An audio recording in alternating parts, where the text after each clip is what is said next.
Bienvenue dans le podcast Une blonde en Norvège. Vous pouvez soutenir l'émission en devenant membre sur Patreon. C'est une plateforme de financement participatif avec plusieurs niveaux d'abonnement.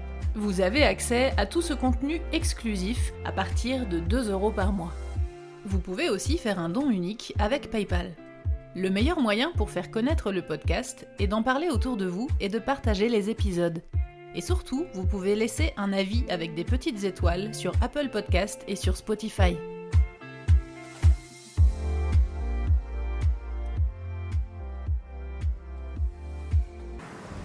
En tous les cas, par rapport à la neige, si vous venez ici au printemps, vraiment prenez un peu de tout, prenez des affaires aussi de neige et emmenez aussi vos petits crampons si vous en avez qui viennent se mettre au-dessus des chaussures comme je vous ai montré plusieurs fois dans certaines de mes stories.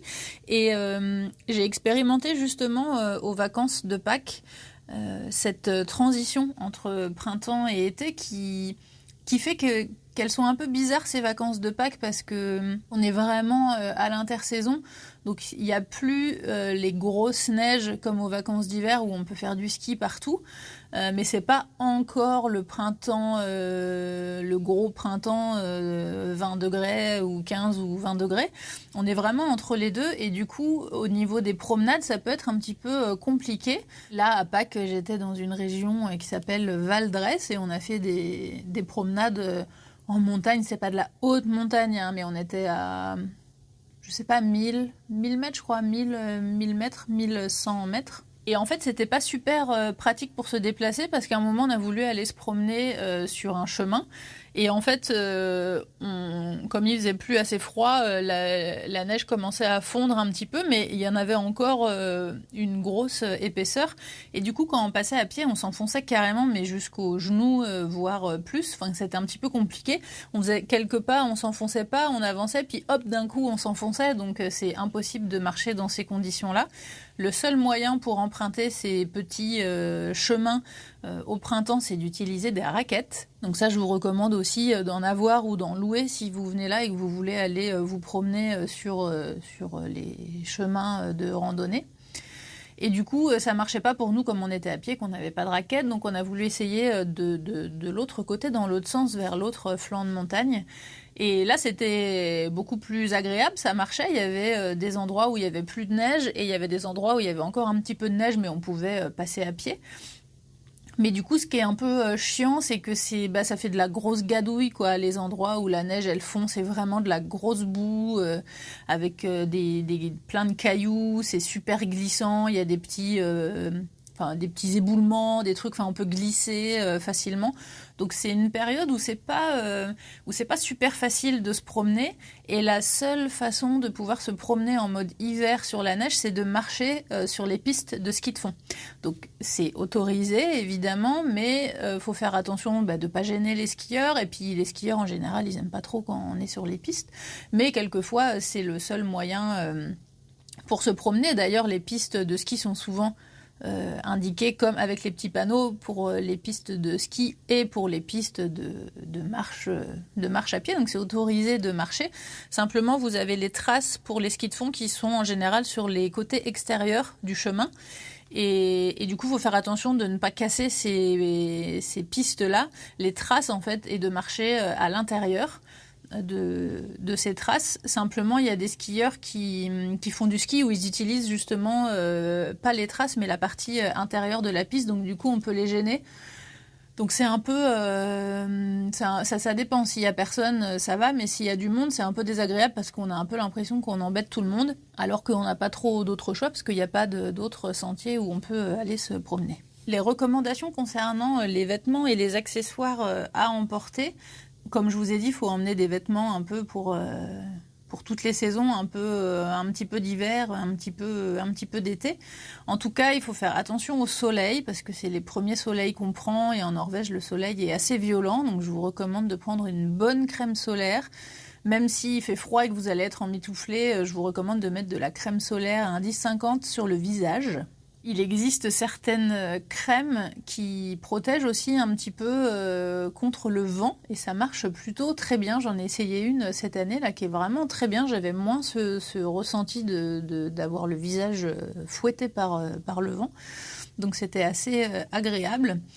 Vous pouvez aussi pour le confort emmener des gants et des bonnets mais en tissu parce que c'est une période par exemple dans cette fameuse rando là où on a marché l'autre côté de la montagne où du coup où c'était accessible et où c'était assez agréable. Bah, du coup quand on marche et qu'on fait un peu de sport on transpire vite, on a chaud donc les accessoires en laine c'est vite très désagréable. Enfin, moi en tout cas je déteste ça, cette sensation de transpirer un petit peu et puis d'avoir de la laine sur soi. J'ai la peau super sensible, donc ça m'irrite tout de suite. Donc je prends toujours un bonnet et des gants, mais un peu chaud, mais en tissu et pas en laine. Des bonnes lunettes de soleil, évidemment.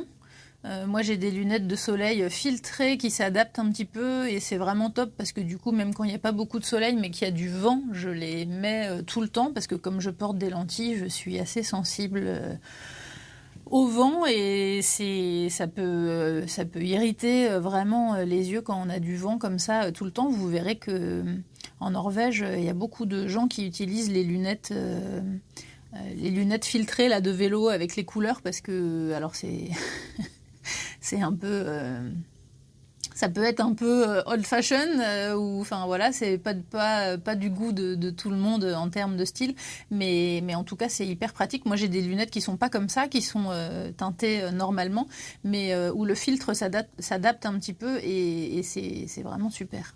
En termes de sous-couche sous les vêtements, autant l'hiver quand il fait froid, que vous savez que vous allez avoir du moins 15 ou du moins 20, vous pouvez mettre de la laine ou du mérinos en sous-couche. Mais encore une fois, au printemps, si vous savez que vous allez transpirer un petit peu ou si vous n'êtes pas sûr d'avoir trop froid ou trop chaud, je vous recommande de mettre des sous-couches en coton. Moi, je mets des leggings en coton sous mes pantalons de randonnée et c'est parfait. Ça peut être aussi pratique d'avoir des vêtements, des survêtements de pluie, tout comme l'été, hein, c'est en toute saison. Mais autant, c'est vrai que l'hiver, si vous avez des vêtements un peu de ski, bon, c'est bien imperméable par définition. Mais si vous êtes habillé un petit peu plus en mode automne, ou si vous avez un automne, printemps, un pantalon de randonnée un petit peu moins épais, qui va pas forcément être imperméable, du coup, s'il pleut ou s'il neige, vous allez vite être trempé. Donc un petit pantalon de pluie classique et puis un kawaii ou un manteau bien imperméable à toujours avoir sur soi en toute saison. Et puis évidemment des bonnes chaussures de marche bien imperméables. Je vous en reparlerai un petit peu plus longuement dans l'épisode sur l'été, mais c'est pareil, en toute saison, je recommande que ce soit printemps, été, automne, hiver en Norvège d'avoir des chaussures bien imperméables. Parce que en fonction des régions dans lesquelles vous allez aller, vous allez avoir plus ou moins de pluie. Et puis lors des promenades, des randos, c'est quand même relativement humide un peu partout. Même l'été, quand il fait beau et chaud, c'est moi le peu de fois où je suis partie faire des marches ou pas forcément des grandes randonnées, hein, mais des promenades en petite basket ou en basket basse. Je suis presque tout le temps revenue avec de la gadoue ou de la boue jusqu'au-dessus de la cheville. Donc c'est vrai que j'utilise presque tout le temps maintenant des chaussures montantes. Déjà, je trouve que c'est plus agréable, que ça tient mieux les chevilles. Je sais que tout le monde n'apprécie pas. Mais en tout cas, par rapport au terrain que vous allez rencontrer lors de vos promenades et lors de vos randos en Norvège, je vous recommande des chaussures montantes.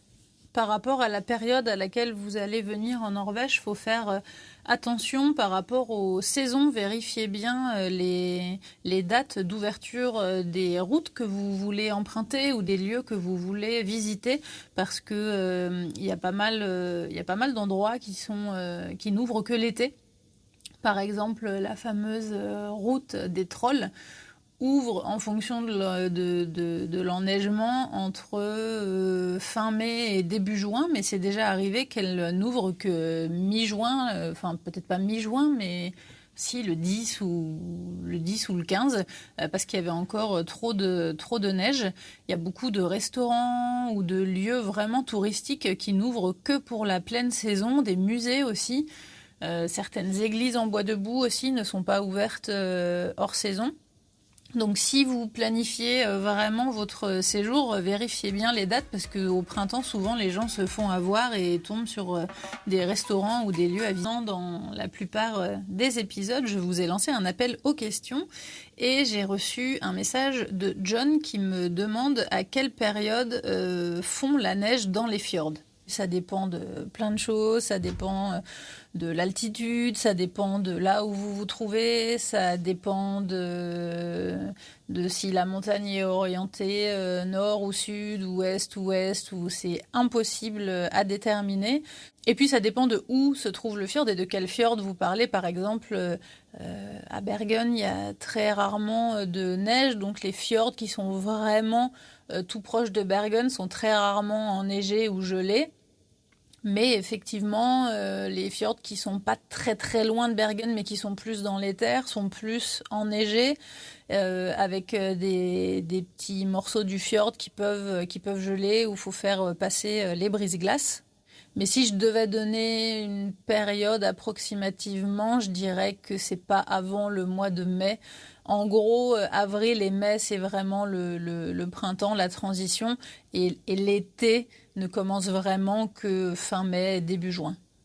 En tout cas, la fin du printemps, c'est une bonne alternative pour venir visiter la Norvège en mode été, c'est-à-dire pas en mode neige et gros froid, mais en évitant le gros rush de l'été. Je vous en parlerai évidemment dans l'épisode suivant sur l'été en Norvège, mais c'est vrai que les mois de juin et juillet, c'est vraiment les 2 mois de rush touristique comme partout, mais c'est vrai que la Norvège est vraiment victime de son succès et ça donne lieu à des cohues et à des lieux vraiment, vraiment bondés dans les fjords qui rendent l'expérience un petit peu du côté nature extraordinaire un petit peu moins agréable. Donc si vous pouvez, si vous n'êtes pas dépendant des vacances scolaires, effectivement, je vous recommande de venir en Norvège fin mai, début juin par exemple, ou plutôt fin juillet, début août, ou en août. Vous aurez un petit peu moins de monde, même en septembre, début septembre en général, on a des très beaux mois de septembre ici, donc c'est juste les journées qui raccourcissent en termes de luminosité, mais c'est quand même un mois où il est tout à fait possible de venir visiter la Norvège en restant un petit peu dans le mode été. Une dernière petite recommandation, si jamais vous pensez à venir visiter la Norvège au printemps, n'hésitez pas à venir autour du 17 mai, qui est la date de la fête nationale du pays. J'ai fait un reportage YouTube sur cette date et sur cette fête. Et c'est vrai que c'est vraiment très chouette à voir. Mes parents sont venus à ce moment-là, il y a 3 ans. Et ils ont vraiment adoré, c'est vraiment quelque chose de particulier, c'est une ambiance vraiment très sympa. C'est très différent de la fête nationale en France, parce qu'en France, c'est un défilé qui n'est que militaire, et nous, en soi, on n'est pas... Enfin, je trouve pas qu'il y ait ce côté en France très patriotique, et on fête le 14 juillet, on est heureux, non, c'est juste un jour férié où on va pas bosser. Enfin, il y a pas de... C'est vraiment pas du tout la même chose. En Norvège, c'est vraiment un jour de joie, un jour de fête, un jour qui est autour des enfants, avec les défilés d'enfants, avec les corps, avec tous les orchestres, avec de la musique. Les gens portent leurs bunades, avec les bunades de toutes les régions, donc c'est très coloré, c'est très festif, c'est vraiment très très sympa à faire, donc c'est un moment qui est vraiment, je pense, à découvrir. Et quand mes parents étaient venus à cette période-là, on en avait profité pour faire un tour dans les fjords. En gros, je leur avais fait faire un petit peu le parcours que je recommande dans le e-book que j'ai fait entre Oslo et Bergen pour aller visiter les fjords. Et c'était une période vraiment très sympa. On n'avait pas chaud en mode, on n'était pas en t-shirt et en short, mais c'était très agréable. Les fjords n'étaient n'était pas du tout ni gelé ni enneigé, c'était vraiment en mode printemps. C'était très sympa, donc c'est un bon moyen de découvrir la culture norvégienne et d'éviter un petit peu le gros rush de l'été. Retrouvez la suite et fin de cet épisode en bonus sur la page Patreon. Vous avez accès à tout ce contenu exclusif ainsi qu'à d'autres contributions à partir de 2 € par mois. Retrouvez les épisodes sur toutes les applications de podcast et en format vidéo sur YouTube. N'hésitez pas à partager les épisodes et à laisser un commentaire sur Apple Podcast ou sur Spotify. Merci à Louise, Eddie et tous les autres contributeurs qui soutiennent l'émission sur Patreon. À bientôt!